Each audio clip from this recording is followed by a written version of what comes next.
আমার একটা রোগ আছে ভাই, আমি যখন কোরআন বা হাদিসে পড়ি যার অন্তরে অহংকার আসে, যার অন্তরে অহংকার থাকে সে জান্নাতে যেতে পারবে না, চট করে আমার মনে হয় যে আমার বিশ্ববিদ্যালয়ের অমুক প্রফেসর ও জান্নাতে যেতে পারবে না, ওর খুব অহংকার।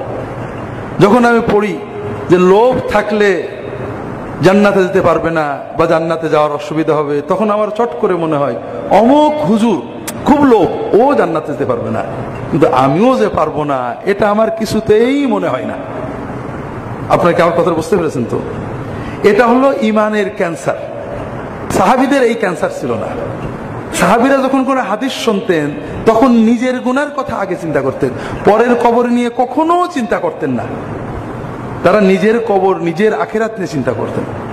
আমি আব্দুল জাহাঙ্গীর হুজুর মানুষ, আপনারা মাঝে মাঝে ডাকেন, দাওয়াত দেন, জানাজা পড়াতে যাই, কবর দিতেও অনেক সময় যাই।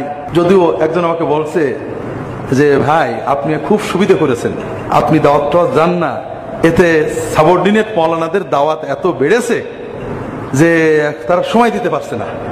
তা আমি এমনি দাওয়াতে কম যাই, তারপরেও তো মাঝে মাঝে আপনার দাওয়াত টাওয়াত দেন, হয়তো কবর দেওয়ার সময় গেলাম, জানাজায় থাকলাম, দাফন করলাম।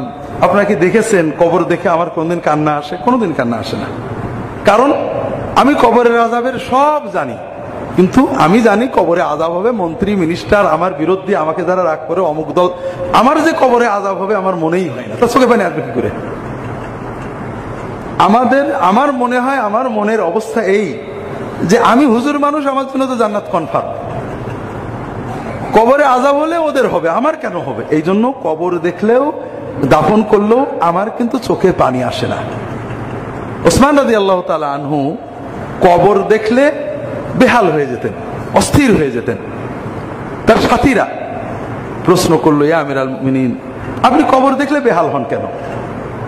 তিনি বলেন যে রাসূলুল্লাহ সাল্লাল্লাহু আলাইহি ওয়াসাল্লাম বলেছেন, আল কবরু আউয়ালু মানজিলাতিন মিন মানাজিলিল আখিরাহ ফাহুয়া ইম্মা রাউদাতুম মিন রিয়াদিল জান্নাহ ওয়া ইম্মা হুফরাতুম মিন হুফারিন নার।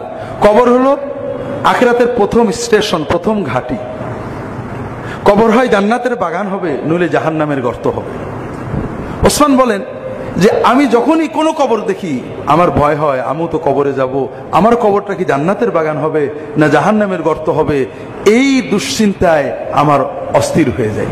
তাহলে ওসমান যখন এই কথাটা রাসূলুল্লাহ সাল্লাল্লাহু আলাইহি ওয়াসাল্লামের মুখ থেকে শুনেছিলেন, তখন তিনি আর কারোর কবরের চিন্তা করেননি, নিজের কবরের চিন্তা করেছেন। আর আমি আব্দুল্লাহ জাহাঙ্গীর অনেক হাদিস পড়ছি, আমার খালি পরের কবরের চিন্তায় হয়, নিজের কবরের চিন্তা আসে না। আমার এই রোগের কথা আপনাদের বলার উদ্দেশ্য হলো যে আপনারা অন্তত এই রোগ থেকে মুক্ত হন।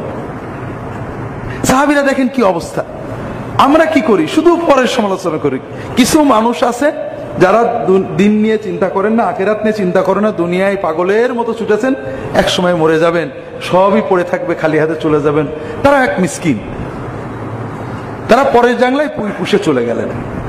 আর আমরা কি মিসকিন? আমরা কিছু ভালো মন্দ বুঝি, হক বুঝি, বাতিল বুঝি, হালাল বুঝি, হারাম বুঝি।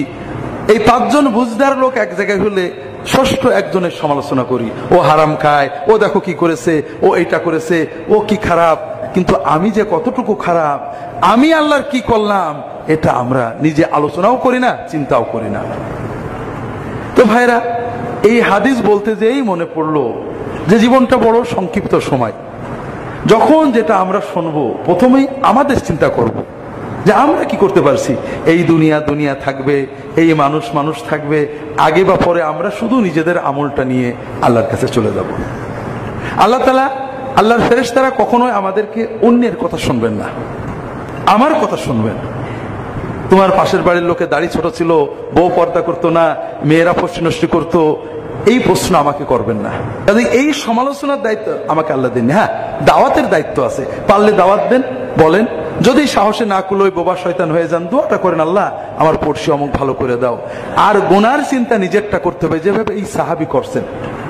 তিনি বলছেন, ওই সাহাবী যে আমাকে বললেন যে হৃদয়ে অহংকার থাকলে জান্নাতে যাওয়া যাবে না, তাই আমার খুব ভয় হচ্ছে, কখন জানি কিভাবে আমার অন্তরে হয়তো অহংকার এসে গেছে, হয়তো কিয়ামতের দিন আমাকে আটকা পড়তে হবে, এই ভয়ে আমার কান্না আসছে, আমি ঠেকাতে পারছি না।